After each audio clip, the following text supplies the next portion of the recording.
Welcome to the Hello Seattle podcast, a local perspective on living in and moving to Seattle. Yeah, we're excited to introduce you to people, places, and communities that make living in our hometown special. Hello, Seattle. Welcome back. I'm your host, Dan Keller. And I'm your host, Zach McDonald, and I've got a mustache today. You're showing up big with a mustache. Well, the Mariners keep winning, so we gotta support those M's, hoping to make the playoffs. Giving dating the video a little bit. So for some perspective, because this will live online, for some perspective, we are in the middle of September 2025 in the hunt, and the Mariners are in first place right now. That's not very common. So the team's growing mustaches. I'm growing a mustache. It's just how it is. I wish I could grow one, but it wouldn't look good. Oh, you can grow one. I think it's all whether the wife will allow it. Mm-mm. See, not allowed in the Keller house. It's not allowed in your house. Well, it's borderline allowed in mine. My kids are supporting it. That's, I think, what's helping me. My kids are voting for it. They're like, good. Dad, the players have one. You need to have one. So go Dad. You support those Mariners. Anyways, today we're talking about Parkwood, not to be confused with Parkwood. Parkwood's really far away, over by Mount Rainier. But we're talking about the Parkwood neighborhood in Shoreline. We are about as far south. Actually, we are as far south as you can get in Shoreline. And then you've got the Highway 99, Aurora. You've got I-5 on the east side. And then if you go north, 160th is the border. So get a nice little... No, it's not quite a rectangle. But almost. So if you're not following this podcast like a book, like chapter 1, chapter 2, chapter 3, just to give you some perspective where we're at. Yeah, you should if you're interested in Shoreline. So what we've done is we've created a series on Shoreline, for example. So there are how many different communities or neighborhoods in Shoreline? There are 14. There's 14. So we're a little over halfway through. We started on the west side of I-5. So there's a lot of really unique communities. What makes this podcast or this series on our Hello Seattle podcast a little bit more unique is both Zach and I are residents of Shoreline. And we are both residents in different communities on the west side of I-5 in Shoreline. So today we're jumping over to the east side of Aurora. Central. Yes. East side of Aurora, central Shoreline. But still in central. And we're pretty far south in Shoreline. So that's to give you some perspective there, number one. Number two, as you talk about this community, why don't you, since we kind of started talking about where we're at, where are we relative to Aurora and then north and south Shoreline? Yeah, so we're in the middle of Shoreline, but we're really as far south as you can go in the city. And so you're pretty much 145th, like which exit? Yeah, 145th is the exit you're going to take off I-5. Off I-5. You could take 175th, I guess, if you're going for the far north side of the neighborhood. But you're going to take 145th. Transit-wise, you're right by the light rail station. There's a 148th Street station just across the freeway. So if you want to take the light rail, super convenient to that last stop in Shoreline. I guess it's the Shoreline South Station. I was just on the light rail the other day going down to the Mariners game. It's a great way to get down there if you like to support the Mariners and the mustache. It's a little bit longer of a drive, I would say, or a ride on the way back, but it's a good way to get down there. It's an experience. The other big things about this neighborhood, I would say, you've got the shopping, right, just kind of setting the stage along Aurora. You got like Safeway, and we talked about Town and Country. What we didn't talk about is kind of the redevelopment of that area, Shoreline Place, they're calling it. There's going to be quite a bit of changes to that spot. That formerly was where Sears was back in the day.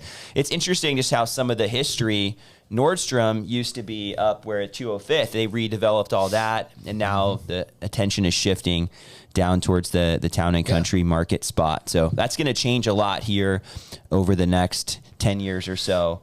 Town and Country is a great grocery store. We've talked about that before. A lot of fresh local produce and meats. The other thing is there's a Sprouts right down the road too. You got to go a little bit further south on Aurora. But if you're living in this community and you like those types of stores, you mentioned earlier a Safeway store right there. But further south, you've got Sprouts, and then you've got Town and Country right there across Aurora. Yeah, and they're going to be revamping this shopping area, so just making it nicer. They're going to add in like a little dog park. It's going to be pretty sweet. They've already made it better. Some of the other restaurants in there are improved, so to speak. So I think it's pretty cool. This particular part of Shoreline is really convenient to transportation. Also, I-5 and 99. Right. So you have great access to Seattle and downtown. So let's You're probably 20 minutes taking back roads to get to downtown from here. So let's be really clear, though. I-5. Really clear on this one, too, Zach. Are we Aurora to I-5? We're not going under I-5 or over I-5, right? So how far east does Parkwood go? To I-5. The border is I-5. Yeah, so you jump underneath into another neighborhood of Shoreline, right? Over on the other side. Okay. Yeah, so you're still in Shoreline when you go under, but you're not in Parkwood anymore. Cool. Yeah. So we're 99 Aurora to I-5. Yeah, so you've also got, on the other side, so you're by the golf course. Sounds like you've played that one quite a bit. I haven't played Jackson before. I'm not much of a golfer. Yeah. Good little course. My son loves it. 18 holes. Great driving range, outdoor driving range. So yeah. And then my kids love Twin Ponds Park in this neighborhood. I still haven't even gone, but they tell me about it. I need to go. There's so many parks in Shoreline. Yeah. And a lot of them are pretty amazing. And the ones that aren't amazing are getting revamped right now, which is pretty cool. Yeah. They did just buy some more land. Sounds like more for nature preservation is what it seems like at this point. But there are going to be some changes to the park. And my kids are excited about that. Cool. The schooling in the neighborhood, you've got Parkwood Elementary. You also have the Evergreen School, which is a pretty well-known private school for people. It's not affiliated with any type of church. Okay. Kind of like Lakeside. Okay. So you've got Lakeside over on the other side of the freeway. That's in Seattle. My grandparents both went to Lakeside, fun fact, back in the day. So as far as location and schooling, this is a desirable area to be. And a lot of people that want to be close to these private schools in particular would choose to live here or nearby. So high school, you're still going to go to Shoreline, yes? Yeah, so you're still Shorewood. Yeah, so you're still Shorewood and you're still Einstein. So if you're going to the public junior high here, you're driving quite a ways.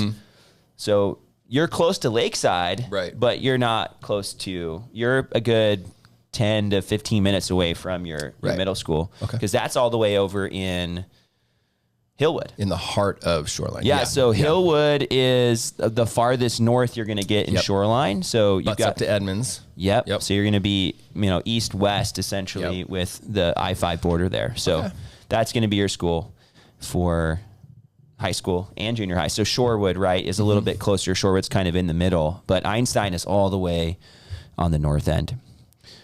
Now, we always talk about housing too, right? Got to talk about housing. And in this neighborhood, you're looking at kind of $800,000 price point if you want to buy something. There are some apartments and rentals as well in the neighborhood. But if you want to buy a house in this neighborhood, much more affordable than the median, because we talked about that in the first episode. If you want to look at the Living in Shoreline kind of intro pilot episode, we're talking about $1 million as the median sales price for Shoreline. So you're well below the median in Parkwood, much more affordable neighborhood. You have much smaller houses as well. So you're looking at a 3-bedroom, 1-bath or 1.5 bath Rambler, maybe in that 1,200, 1,300 square foot range. And that's going to be in the upper 6s to mid 7s, right? Depending on condition. You might see some new construction townhouses. There's quite a bit of the new construction going up, and that's going to be a newer, smaller house attached, same type of price point. Split levels maybe, or the tri-levels, there's some of those as well sprinkled in. That's going to be pushing up towards that 900 or closer to the $1 million number, but still much more affordable than some of the other neighborhoods we're talking about on the west side of Shoreline, especially if you were heading north towards Edmonds, like Richmond Beach and Hillwood and some of those neighborhoods in our first episodes. What I found unique when you were talking about stats before the podcast was we always look at average and then we look at median, and they're really almost identical. So that really tells you that you get what you get in this community. Really, there's no outliers. That's what I talk about when I talk about market stats. Is there's usually quite a big variance, right? You have some like really high priced houses, and that's gonna really pull that average up, especially in communities like Richmond Beach or something like that, right? But in this neighborhood, it was a $15,000 difference between the average and the median over the last year. Cool. Well, you get affordable homes, incredible location, proximity to I-5, proximity to light rail, proximity to, dining and groceries. And then you can enjoy the benefits of some of these other higher cost neighborhoods that have parks and maybe have views and stuff. So I think I really, as you talked more about this community, I was like, I was unaware. Not going to lie to you. Yeah, I always thought that Shoreline or some of the communities we already talked to went all the way to I-5. So, it does go to I-5, it just doesn't go underneath on the other side. Yeah. I didn't know that there was an in between communities from Aurora to I-5. So it's pretty cool. Yeah. Well, I mean, that's a good learning experience. Yeah, I'm learning. We don't know everything, right? So, sometimes we learn as well as we're making these videos. I'm learning too. So one of the things that we do to try to connect with our viewers and our listeners, to try to connect. All right, so cool. This sounds like a neat community. I'll look into it a little bit more. It's nice to know that the average price point is right around $800,000.